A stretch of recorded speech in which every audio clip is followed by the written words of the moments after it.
Alright, let's go ahead and learn this sweet child of mine so I can start getting chicks. Looks like it's in kind of a funny tuning. My guitar's got a tremolo on it, but that shouldn't really matter. Alright, so first I'll tune the low E to D sharp, just like this. And then I need to tune the A to G sharp. That's kind of high now, but alright. And next I need to tune the D to C sharp, and that's way higher than D. Dang it, what the hell's going on here? Alright, I tuned them all. Now let's hear this shit rip. Oh god, it sounds awful. What the hell's going on? I thought I tuned this thing. Oh, balls. Balls, I hate tremolos. Dang it. Changing tunings on a Floyd Rose equipped guitar can be a real nightmare if you don't know what you're in for. But I learned a trick a couple of years ago that lets me change tunings and string gauges in no time flat. And soon you're going to learn it too. I'm Ben Eller, and this is Why You Suck at Guitar.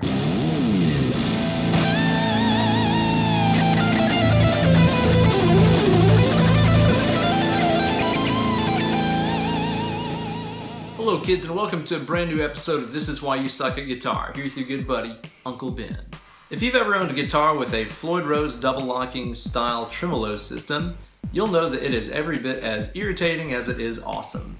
The tuning stability of a double locking tremolo is fantastic, plus you can get a hold of that kickstand there, shake that thing like a Polaroid picture and just make all kinds of unholy noises come out of that guitar.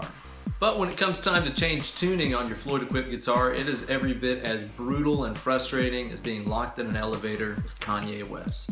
The same holds true for if you're changing string gauges as well. So if you're going from a lighter gauge to a heavier gauge or a heavier gauge to a light gauge, even if you're just going from like 9s to 10s, just a gauge over, you know? It's enough to make a difference to where your Floyd Rose tremolo will freak out and either get jacked way up or fall back into the cavity.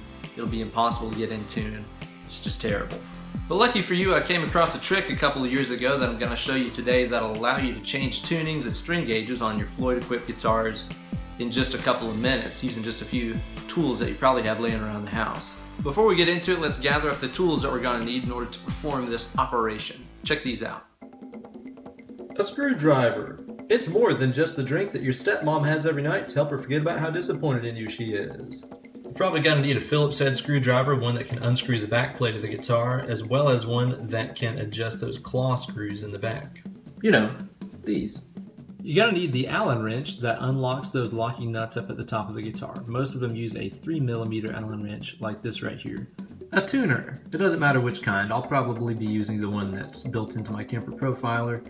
Sister Act 1 and 2 on DVD. You're also going to need supplies to use to block the tremolo to do this trick. Now you can do that using a couple of different things I've laid out here, some wood, stacked together picks, even change. I'll show you how to do some of that stuff as we go along, but it's important to block the tremolo to keep this thing from moving around while we're trying to do this process here and change the tuning. Let me explain why. In order to understand why it's so hard to change the tuning of a tremolo guitar, you got to understand a little bit about how one works, you know? So I'd like to take a second and talk about that. Whenever a tremolo is set up perfectly and it's totally balanced and sitting at the right point, you can think of it like a seesaw. It's like a seesaw with two people of exactly the same weight and stuff on both sides of it. It's totally neutral, it's totally level. Basically, the two people in this case are represented by the tension that your strings are providing on this side of the seesaw, and then the tension that the springs are providing on this side of the tremolo. They're basically keeping the tremolo dead neutral because they're exerting the exact same amount of pressure. I'm just gonna bullshit and make up a number here, but let's say that these strings on this side are a total of 100 pounds of tension, right? Well, these springs on a properly set up tremolo back here in the back will be exerting 100 pounds of tension in the opposite direction, which is what keeps this guy totally floating and level. So let's say that we're trying to do something like tune down a half step, right? Well, whenever you tune down, it makes the strings floppier, which means that there's less tension on, right? So now imagine that you have this perfectly level seesaw where both dudes on it weigh 100 pounds, and then let's say one guy suddenly loses 50 pounds, right? Well, the seesaw is going to go like this towards the heavier one.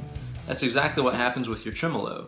Whenever you subtract tension off of these strings, well, these springs here in the back are still exerting the same amount of tension as they were before, so it starts to pull that tremolo back. You might have tried tuning your guitar down, or even when you just go to drop D tuning or something, and notice your tremolo sagging back in the cavity a little bit like this. That's because there's more weight on this side of the seesaw than there is on this side now. The opposite happens if you're trying to go from, like, let's say a set of 9-gauge strings to a set of 10-gauge strings that are higher tension, right? Whenever you do that, you're going from 100 pounds of tension here to, like, let's just say 120 pounds of tension. Meanwhile, the springs back here in the back aren't keeping up with that. They're still exerting 100 pounds. So the seesaw starts to tilt this way. And that's why it's impossible to fully change the tuning of a Floyd Rose equipped guitar very easily, is because every time that you change the tuning of one of these strings, like let's say that I just changed from E to E flat, right? Well, let's just, again, just bullshit numbers here, but let's say that's taken off 5 pounds of tension. So the entire bridge kind of goes like this a little bit, which affects the tuning of everything else. And so then whenever I take the A from A to A flat, well, that's 5 more pounds, so the bridge is sagging a little bit like this. It's throwing the tuning of everything else off as well. You'll probably notice if you ever tried to straight tune down a half step like you would on a hardtail guitar, by the time you get to the high E string, everything is like way sharp. You might even find your E string all the way back at F. And that's because of the tension that you've been subtracting off of every string as you go, is essentially taking the bridge into a, pullback position like that, which is making everything go sharp. So basically you're trying to tune while everything is changing tunings as well. And you got this whole additive and subtractive thing going on from the front side of the tremolo with the strings to the back side of the tremolo with the springs, which aren't changing. It's a real mess. Basically, whenever we block a tremolo, we immobilize it, which is the equivalent to taking center blocks and putting them underneath both sides of the seesaw. So now, here's our perfectly level seesaw, right? Well, it doesn't matter if this guy over here gains a bunch of weight. It's not going to move in either direction because it's basically just been immobilized by those center blocks. Whenever we block the tremolo here, we can then change the weights, basically change the weight of the string tension and the spring tension and all that jazz without the seesaw moving around on us the entire time, throwing our results off.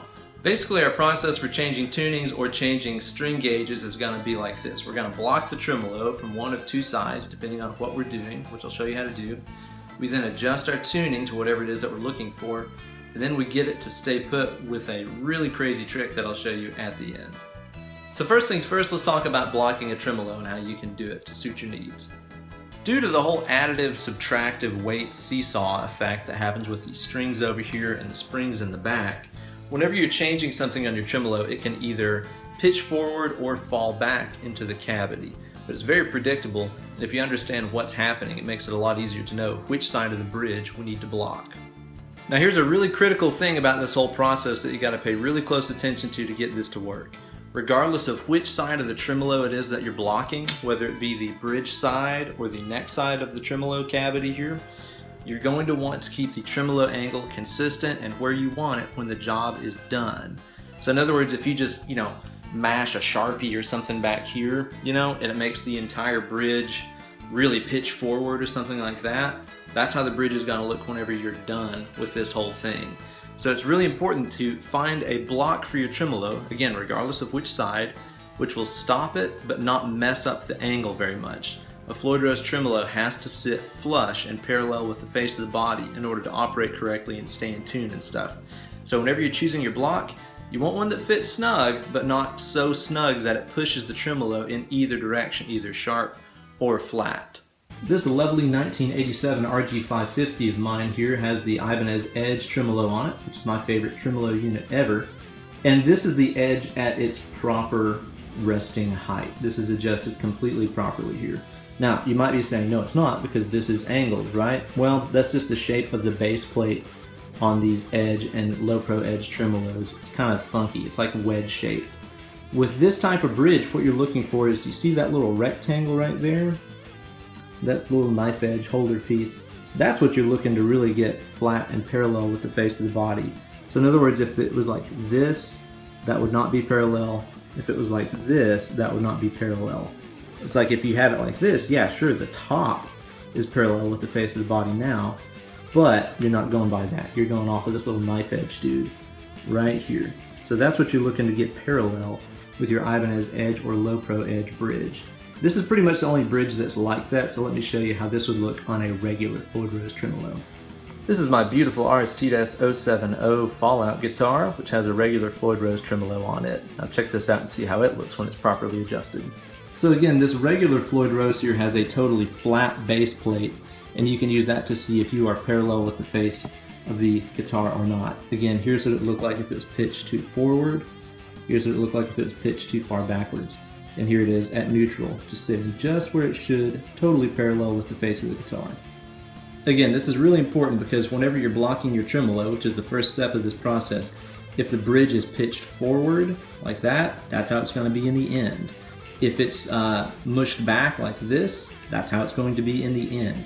So whenever you're blocking your tremolo, you need to make sure that it is sitting exactly where it should be whenever all is said and done. The first thing we're going to be doing today is changing the tuning of this guitar from standard to down a half step into that Guns N' Roses tuning. So basically that means that we're subtracting tension from this side of the seesaw, right?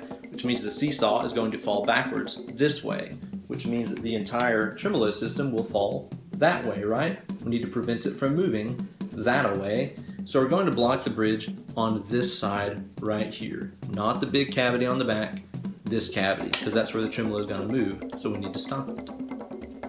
Now obviously this is a pretty tight fit from this side right here. We're looking to wedge something in between the tremolo block, again the part there that the spring's attached to. We're looking to wedge something in between the block and that little slim cavity that's right there in the body. See it there at the very bottom of that? We're looking to shove something in between there to keep this from moving. There's a couple of things that you have laying around your house that you could probably use to block that thin little cavity right there at the very, very bottom. You could tape together a couple of guitar picks and maybe fit them down in there. You could also take a couple of popsicle sticks or something and again maybe tape them together, and that would be a tight enough fit. You might want to use that on both sides if you're using picks or popsicle sticks or something like that. You just need something down in there. For me, I'm going to use something that I already had in my toolbox that'll do this job perfectly, an Allen wrench. So what I'm going to do here is I'm going to take this Allen wrench, which I believe is a 3mm, although with some guitars it might take a 5mm, whatever. Just whatever fits, you know, whatever fits and doesn't move the tremolo around too much, like we talked about earlier. Whatever fits will do the job here. This is 3mm. I'm just going to take that and jam it down in there until I hit the underside of the tremolo. Now, this has effectively stopped the tremolo from moving in this direction. I'm pressing against it now, and you can see it isn't really moving very much. But at the same time, this didn't move the bridge angle very much either. Here's a good way to check and see how much of a difference your potential block is making to that bridge angle. What I'm going to do is I'm going to hit the low E string and let it ring out while I insert the block. And you'll hear it won't really change pitch very much. If my block was too big and it was forcing the tremolo out like this, you'd hear the string go really flat like this. Hear that drop down? So listen to it here and you'll hear whenever I stick this in, it's not going to really make that much of a pitch difference. There we go. So it maybe knocked it down a few cents. That's not enough to make a huge difference as long as the tremolo angle is okay. Let's look at it from that side. So we can see I've got the Allen wrench inserted back here, and over here on the front side of the seesaw, everything is looking perfectly good and level here. Again, I'm looking at that little knife edge dude, making sure that he's parallel with the front of the body, and all looks good. If my block back here was too big, the tremolo would look like it was slightly dive bombed and wouldn't be at the right angle. Again, you got to make sure you block it at exactly the angle that you want to finish up with. Really, really important. Also, if you got a big old thing sticking out of the back of your guitar like this, be really careful. Don't mash it up against your body or scrape it this way or that way or hurt your finish or anything like that. Don't be a turkey. Okay, so now we've got our tremolo blocked and it's at a good angle and everything. And you can check and see if your block is a snug enough fit by just hitting a string and sort of poking back here on the tremolo to see if it makes a difference in pitch very much. That's good enough. So now what you're going to do is to take that 3mm Allen wrench and undo the locking nuts up here at the top of the guitar. So now we can use the tuners up here to adjust our tuning. Now again, what I'm going to do here is plug up to the tuner here in my Kemper Profiler and tune my guitar down a perfect half step. I'm not going to run into any trouble now because the bridge is immobilized. Take your time and get the guitar perfectly in tune. Again, every step of the way you're building up to the final product and everything has to be just right whenever you're doing this. So be sure to get everything tuned exactly how you want it. And then also after you've got them in tune, give the strings a little stretch. You know, just kind of stretch those strings out a little bit like that. Tune it again just to make sure they're going to stay settled whenever all is said and done. One important thing I forgot to mention in this process is while you're tuning it, do it in the playing position. If you got your guitar on a workbench or something like that and it's laying down like that, this is not going to go well. Gravity and everything else affects all that string tension and all that stuff. So if you get a Floyd equipped guitar in tune while it's laying flat, you know, then you put it in the playing position, it'll change and be out of tune. It's really, really wacky and strange. But just be sure that as you're tuning, you have it in the playing position.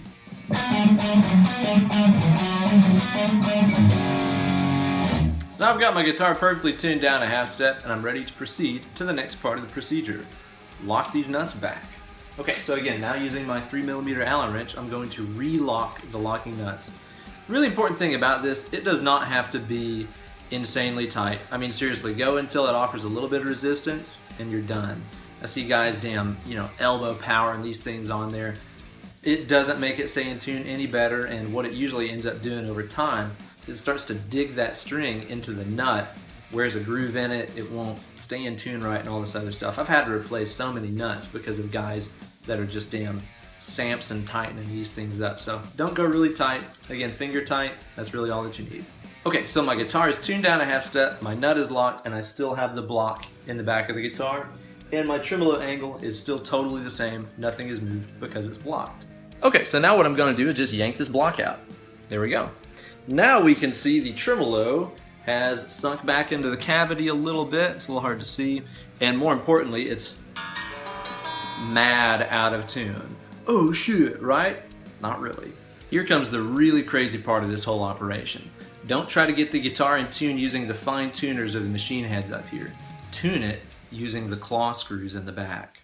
Just in case that wasn't clear, I'm going to be using this screwdriver and adjusting the claw screws, the two guys here at the very back, to get the guitar in tune. Pretty crazy. Watch what happens.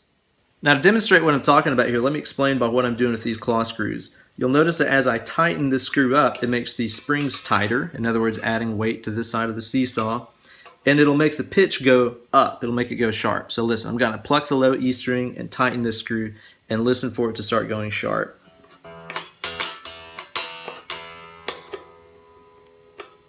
Hear how it went kind of high right there? There we go. Meanwhile, if I loosen this screw, it's going to relieve weight off of there and make the string go flat. Hear that? Okay, so basically you got to turn the screw in the right direction to get it in tune however you want. Alright, so I've got my guitar here plugged up to my Kemper profiler, and you see in the little tuner work right there. Tuner on this works kind of like a bubble level, where whenever that bubble's right there in that middle window, it means the string's in tune. Let me show what the strings sound like right now. We can hear our low E, actually kind of in tune for E, but we're going for E flat or D sharp, right? So that's all wrong. A is flat, D is definitely flat, G is sharp, the B is flat, and the high E string is kind of closer to D sharp than it is to E. So we're pretty far out of whack. Now, what I'm going to do here is using my screwdriver, I'm going to start off on the bass side claw screw. So in other words, the claw screw that's on the side of the low E strings and stuff.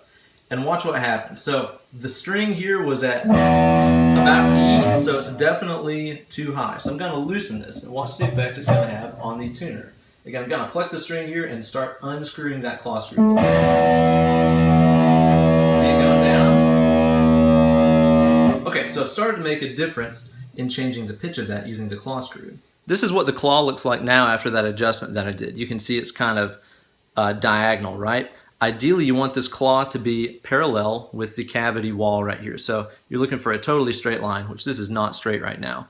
Whenever you're doing this tuning adjustment, go a little bit on this side, a little bit on this side, a little bit on this side, a little bit of this side, a little bit at a time right there. Because if you get this guy all the way down to where the low strings are in tune, and then start working on this guy, your results are going to be off. So basically, turn this guy a turn or two, then turn this guy a turn or two, and check your progress as you go along. Ideally, you want to end with it being totally parallel, not diagonal that way or that way.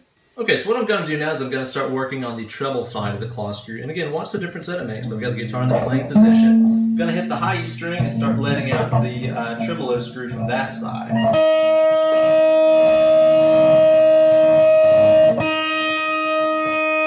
See how it's getting closer to being in tune now. Alright, so now let's check the low E. Now it's almost in tune as well.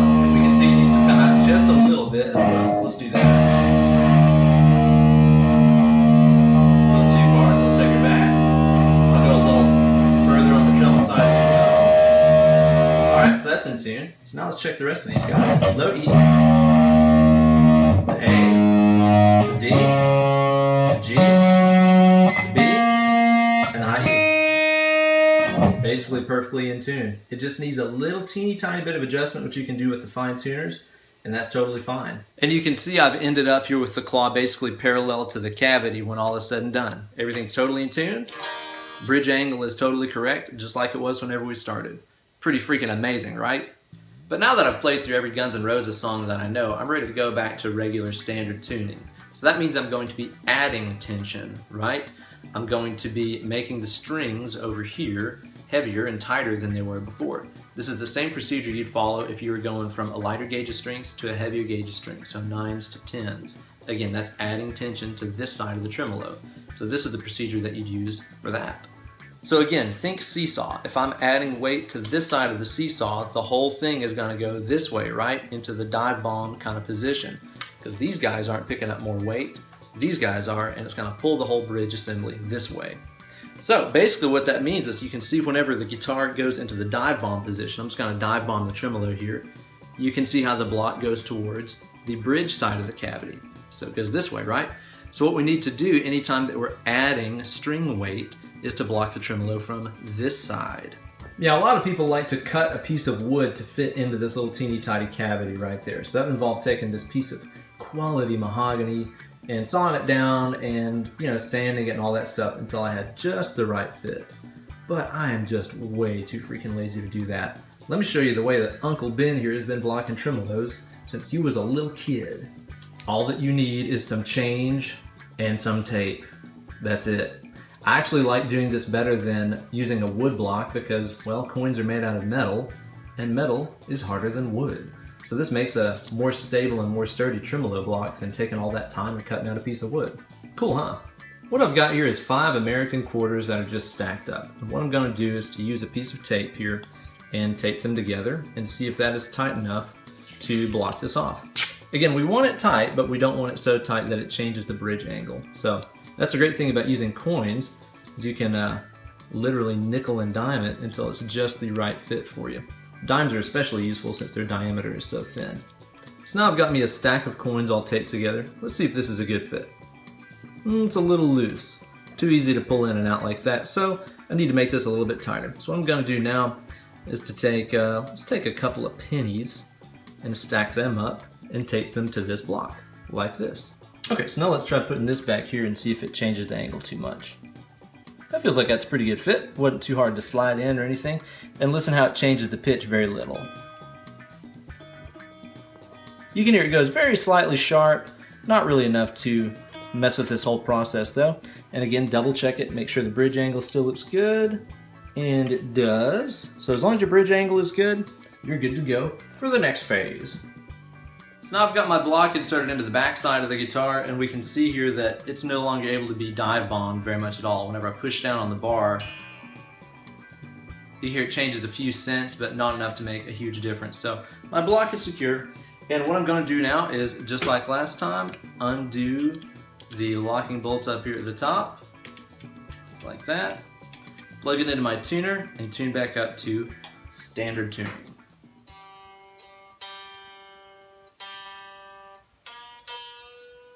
And just like before, if your strings have been tuned down a half step for a while and you put them in standard, they'll probably flip-flop on you a little bit.